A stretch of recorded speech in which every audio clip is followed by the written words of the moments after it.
and welcome back to Anything Goes. I'm your 5-wing 4 host, Madison. And I'm your 9-wing 1 host, Caden. This is a podcast about the Enneagram, where we talk as non-professional Enneagram enthusiasts about random shit.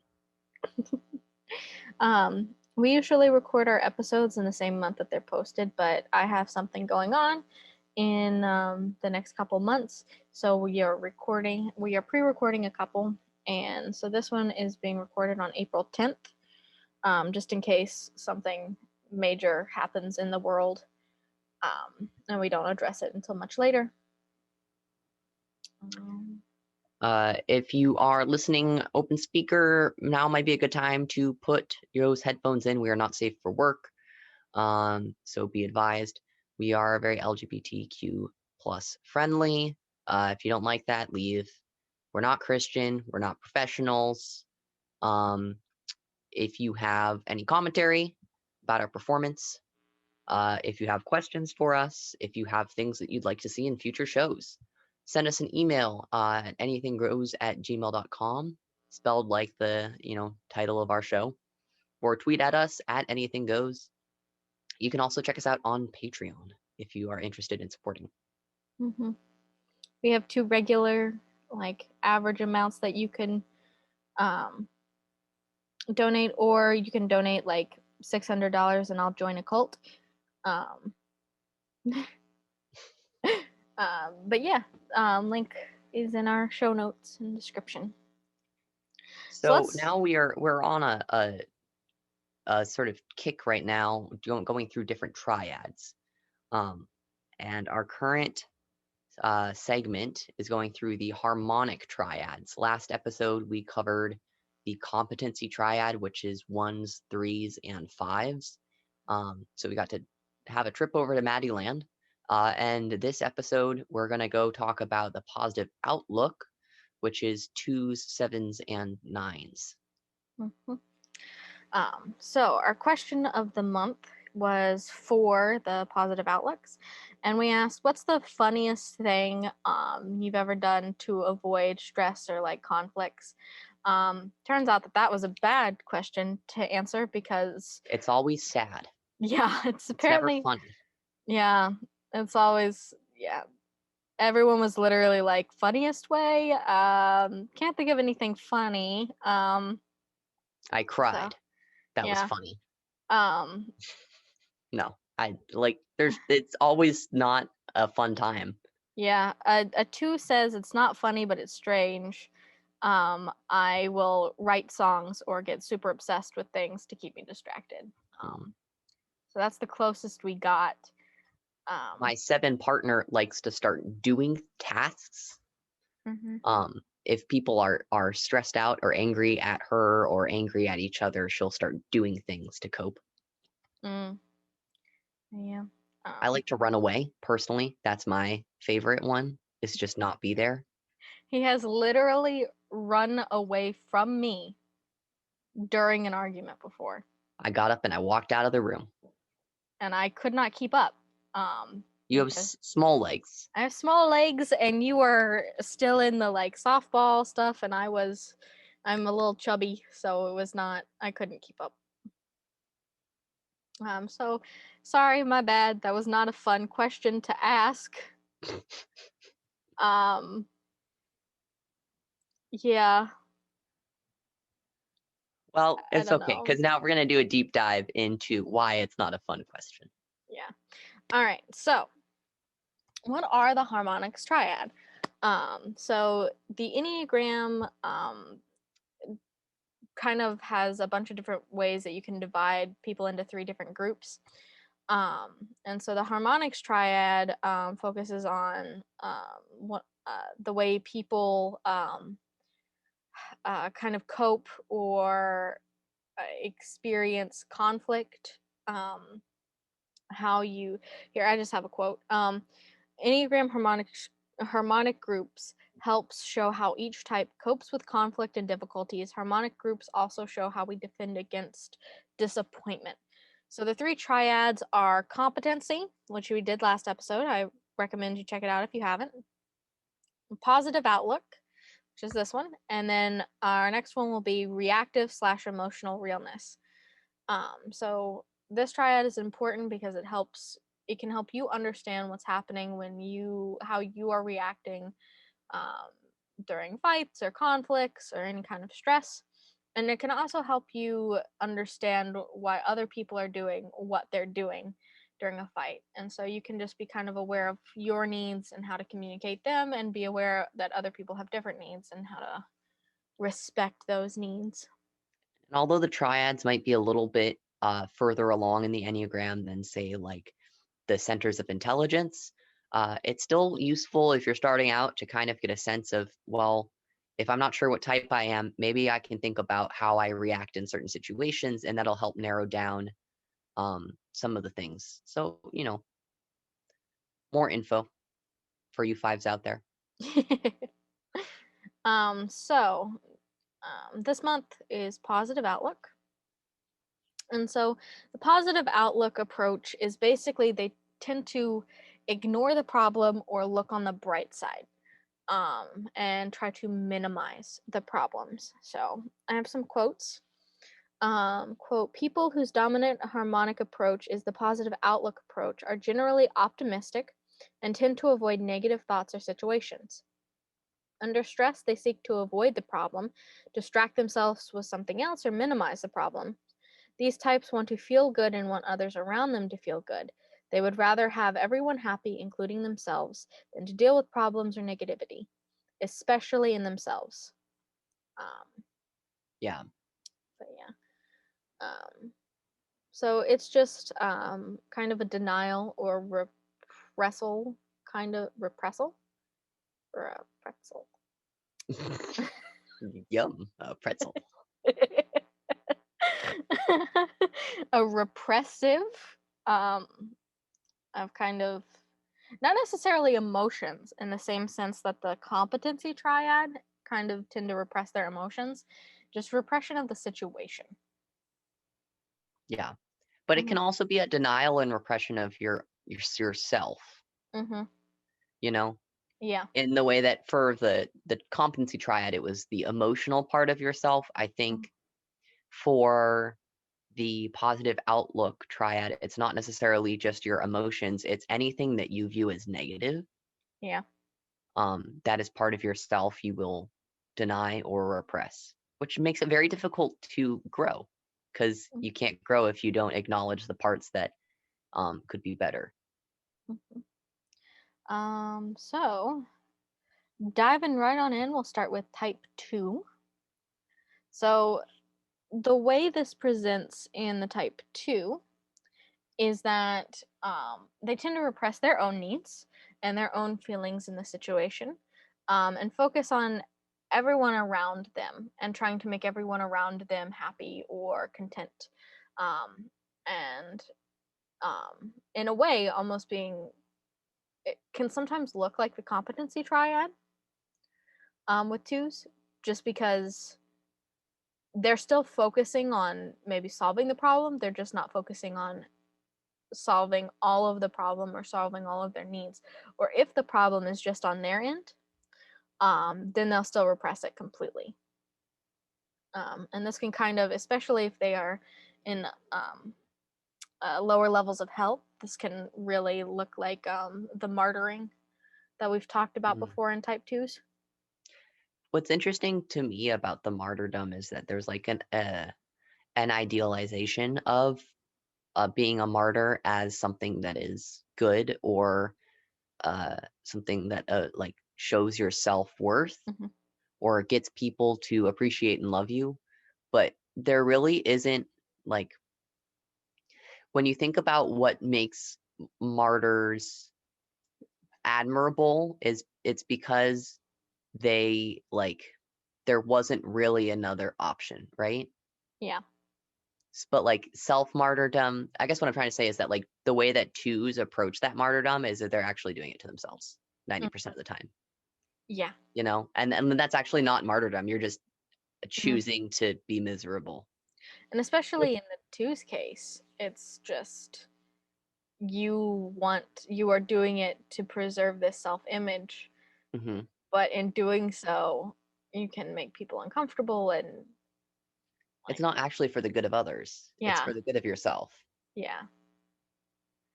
Um, and so with that, some problems with the twos approach is that twos can get into conflicts by being too clingy, worried, and self-important. Twos tend to focus on their own positive qualities while repressing their own negative thoughts or feelings. And so all of this comes out of a need for approval from others. It's the fear that people will not love your flaws, Mm-hmm. fundamentally, I think. Mm-hmm. So then how could you show them and love them yourself and also expect people to love you, you know? Mm-hmm. Yep. One thing I have not thought of yet is the integration, disintegration, and how that affects this. Affects the two. Yeah, in this state, because like Well, if you going. think about if twos are afraid of the negative aspects of themselves and then they go to 8 in disintegration, that is compounded because 8s are automatically assuming that the world is a hostile place. So it's going to create you Mm, like you're even more closed off to the negative aspects of yourself because you can't be vulnerable because people mm. will take advantage of it. And then when twos integrate to 4, it's emotionally That reactive, and then they can start expressing uh-huh. And the those negative needs and aspects of wants. yourself actually are what make you special at 4, right? Like Mm-hmm. those are drawing points. Those are things that create your unique self. Because if you're so good all the time, then actually you're just a caricature and stereotypical, and then you're like, you lack the same kind of identity, right? Mm-hmm. Interesting. I just realized also, and I don't know why it took me this long, because this is one of my the harmonics triads are like one of my favorite triads. And I just realized that every group has one from each intelligence center. hmm Interesting. Which is why it's so helpful when people are first starting out, because you can Mm-hmm. pinpoint based on, well, I feel like I'm in this intelligence center and I feel like I'm in this harmonic. Mm-hmm. It is Mm-hmm. much easier than just looking at the general. A lot of the type descriptions are talking more about symptoms than about, Yeah. uh, you know, feelings, how you Mm-hmm. are, identity. Mm-hmm. Yeah. They can really help you if you are torn between two types. Yeah. Yeah. Determining which type you actually are. I mistyped myself as a 7 at first You and did? a 4. Yeah. I thought I was like anything except a 9. Well, because the 7 makes sense. It's a positive outlook thing, right? Where I was Mm-hmm. like, oh, well, I have that trait. Mm-hmm. But that's actually the positive outlook. I mistyped myself as a 2, which is another positive outlook thing. I don't know why I mistyped myself as a 4. I think I don't know. No words. Yeah, I think I was just feeling um uh, self-deprecating a little bit, and so I went with 4 because Mm, they seemed the most self-deprecating. mm.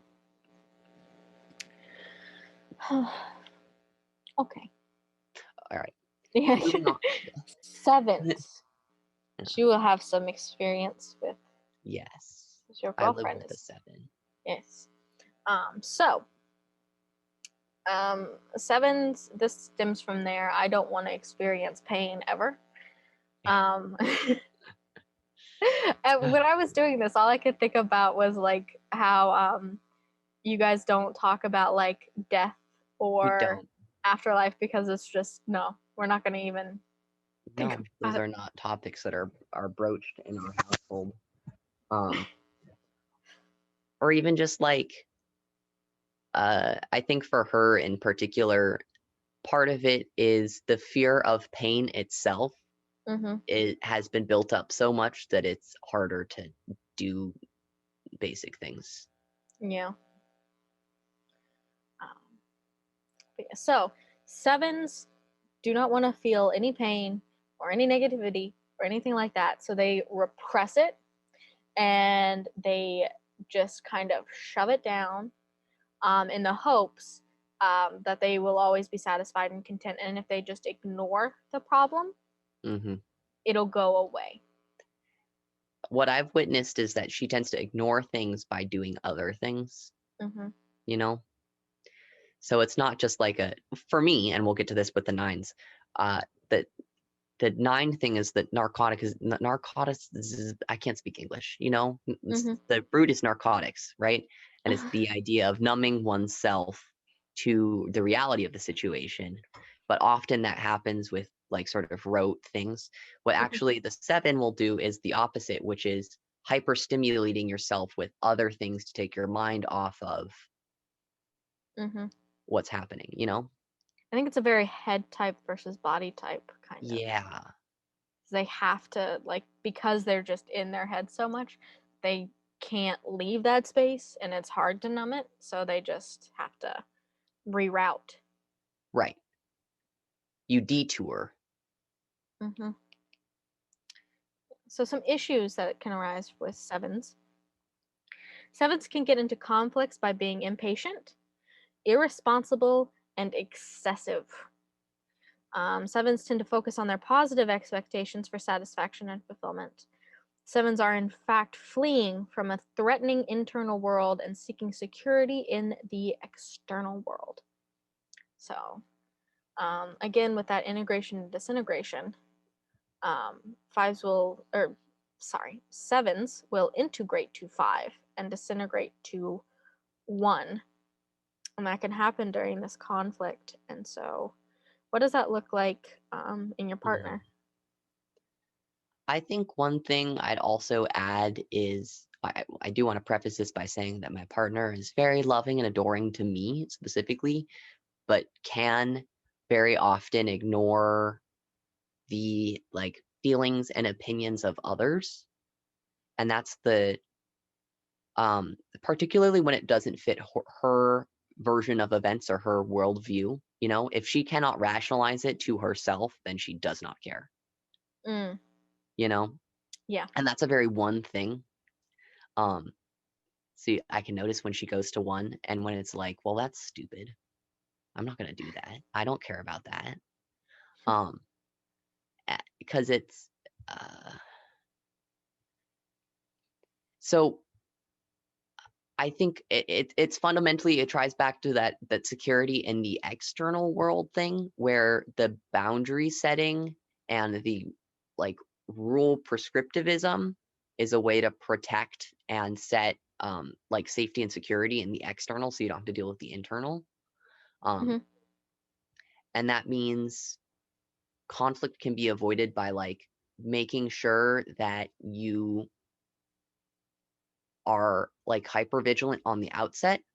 Does that make sense? Yeah. Like you will set your boundaries so firmly, you will enact your personal freedom so firmly in the beginning so that no one can tell you later on that there's an issue, because you told them at the very beginning, you were upfront and clear that you were going to go do what you wanted to do, and that they can't infringe on your space that way.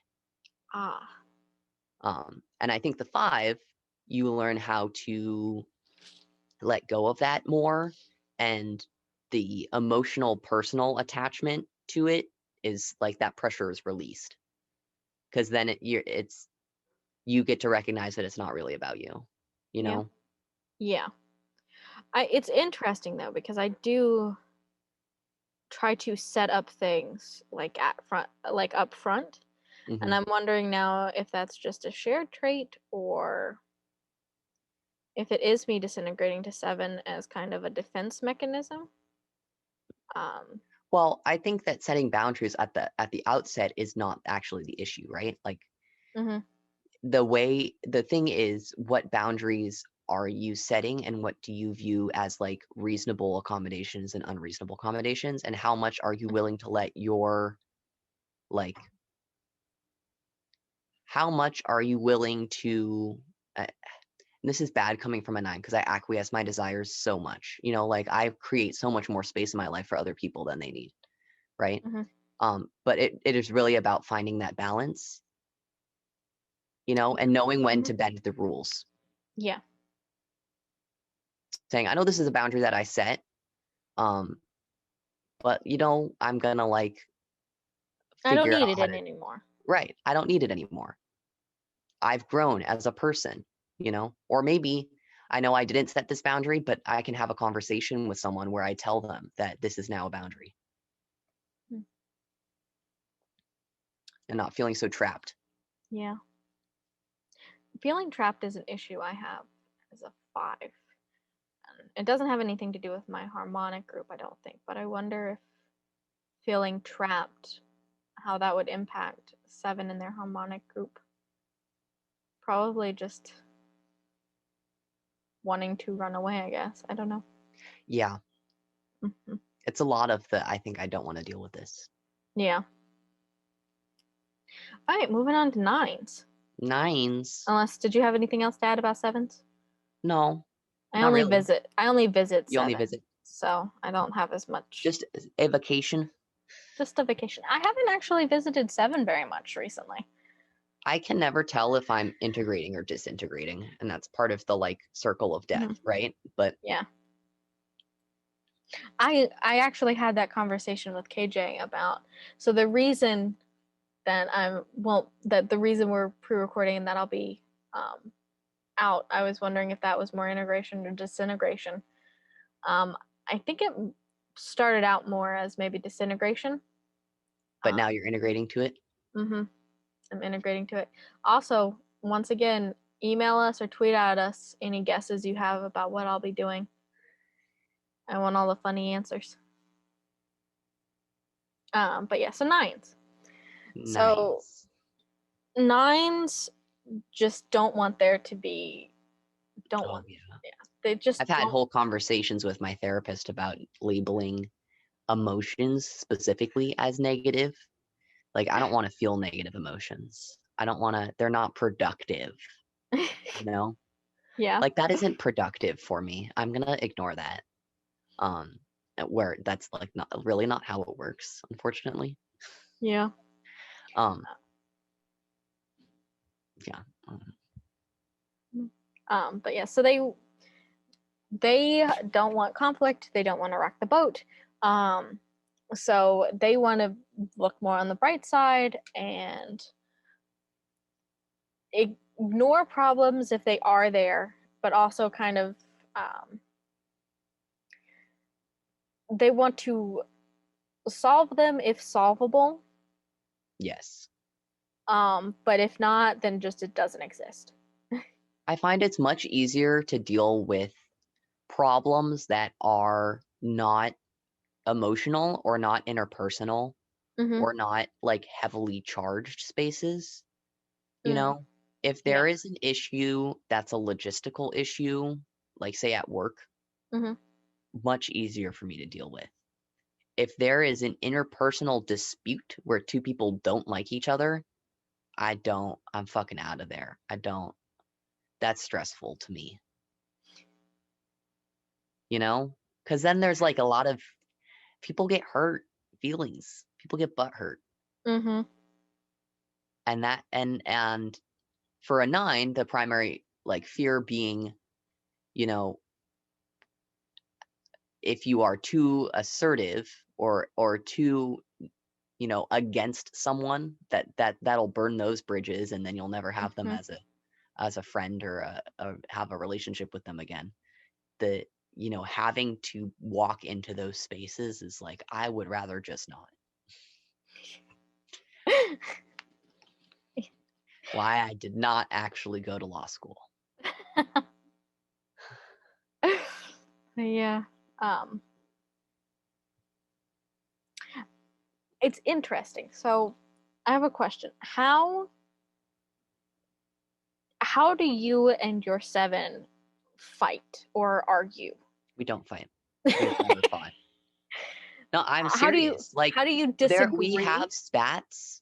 Uh-huh. So I'll give you an example that's very recent. So I was talking about maybe this episode, maybe the previous episode, we've been doing a marathon, so I can't remember. But our lease is about to be up, so we're gonna move. Mm-hmm. And I was looking at apartments this morning. Mm-hmm.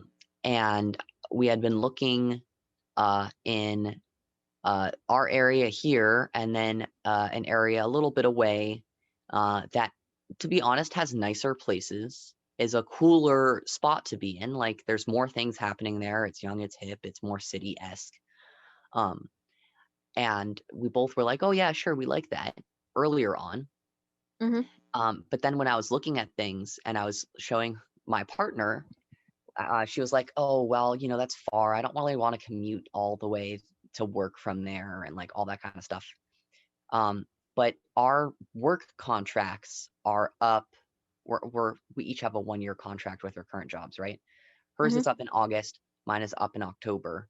And I'm moving on from my current position after this. Like, I'm not staying at that company. But she hasn't decided yet, or at least I thought she hadn't decided, right? But she was like, oh, well, I don't really want to commute to work from there. I was like, you're really gonna base our entire fucking like next year's life off of you commuting for 2 months a little bit further because it's a 30-minute commute instead of like 15? And so I got mad, but I wouldn't say that I got mad. I just sat there and was just sort of like, okay, yeah, whatever. And she was like, you're angry at me. And I was like, well, yeah, a little bit. Like, what's the problem? And so then for us, it's like walking through step by step then the reason why. First is admitting it, right? And being like, I can let her know, yeah, actually I am a little bit peeved because I think that that's stupid. And then walking through, well, why do you feel that way? Like, what? And then it got to the good bad thing of like, oh, well, if I decide to stay with this job, I want it to be for the right reasons and not just because I'm scared I won't find a job somewhere else. And I'm like, why? What does it fucking matter? And then she's like, oh, I guess it doesn't. And I'm like, well, good. Then we made a decision. You are renewing your contract and we'll look for places that are closer to your work so that you don't have to commute as far. I just needed you to tell me that. And she's like, okay, cool.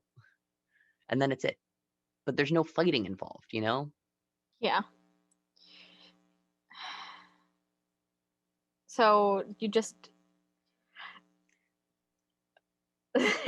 sorry. So from an outside perspective, It could look like a fight, sure, because I'm snippy. She's a little snippy. But it doesn't actually feel like fighting. I'm just also, like, I am emotional in the sense that I have emotions, but I'm also not,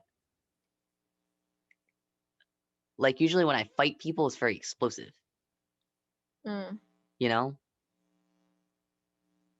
See, I was just Or repressed. so as a 5 looking at that, for me, that would be a fight. And not changing anything that happened, not like, oh, I would react this way. Just that conversation. How In my brain, that does, like, it's a conversation and not a fight. Like, a fight happens for me when there's a breakdown in communication. I don't know. I don't know if I need to loosen or like reassess my definition of fight or if this is just I'm interested in it because it seems like it is a more of a positive outlook kind of take. We've never fought. We've had the occasional spat. Because like KJ and I also don't. I mean, I guess by your definition, we don't fight either. There's been one fight, but that was the Yeah. I know which one you're talking about. Yeah, it was. And for me, it is about, like, maybe this is just my perception of it, right? And my definition. But for me, if you are communicating and people are listening and taking in the information and you're moving to more understanding in the conversation, then generally that's a conversation and not a fight, right? Even if it gets emotionally tense, even if there are spots where you disagree on certain things. See, for me, it's not necessarily the disagreement or anything like that. It's the emotional tensity that determines whether something is a fight for me. If I'm like, oh, I'm feeling emotions, this is a fight. It's still productive and conversational. I think it's just how I classify it within my own being. What kind of emotions? If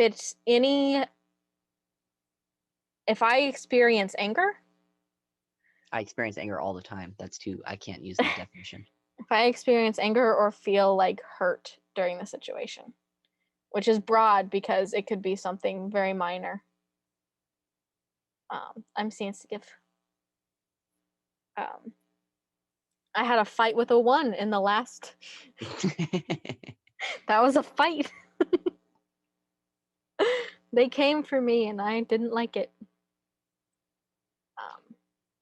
I guess I think about like you and I have had fights in like the fight sense, where it's like that's a tenuous point in the relationship, and it feels a certain way. And I don't know if, like, for me, those moments are so impactful and the way I react is so visceral, you know, that it doesn't make sense to also classify the sort of low level pressure of being mildly irritated that now we're changing how we're searching for housing, even though we're not really. We're just only looking in one area now. Like the scale, I have to have a difference in scale for me because fights are so intense. All my fights are very intense. Fair enough. That's fair. So, going into that, some problems for the 9s during conflict. Quote, 9s can get into conflicts by being too complacent, inattentive, and stubborn. 9s need to focus on their positive and harmonious relationships with their environments. 9s have a difficult time dealing with conflict or change because it disrupts their peace and stability. Therefore, 9s try to avoid these problems by strengthening their attachment to the status quo. If I'm in a bad place, I'll get angry at other people for also being in a bad place. Does that make sense? Yeah. Like if I'm having a mood and you are also trying to have a mood next to me, I'm like, oh, fuck no, get away from me with that. Because now I have to deal with it. So you can't also be having a bad time. It's not okay. Now I have to deal with your bad time too. Or I have to help fix your bad time, which is even worse. Alyssa and I have to take turns. We're not both allowed to be sad at the same time. It's too much. All right, so some advice to the harmonic groups. Sometimes you just need to embrace the pain. A lot of problems will get worse when they're ignored, especially if it's interpersonal, which a lot of the positive outlooks, a lot of them don't have as many problems with the like, oh, this is just a work problem or this. It's more the interpersonal conflicts. Yeah. So up front, face the interpersonal conflicts. You don't want to build up resentments. You got to face those problems head on, or they'll just get worse. So just go ahead and deal with them now. Then you end up with crisis nights. Ready to wrap up? Yep. So, question of the month. This is for our emotional realness / reactive group. This is going to be for the 4s, the 7s, and the 8s. The 6s. Oh yeah, sorry. 4, 6s, and 8s. I've just been off. I called the like 2, 3s, and 4s the head triad like several times in the first episode we recorded this morning. But you need yes, more coffee.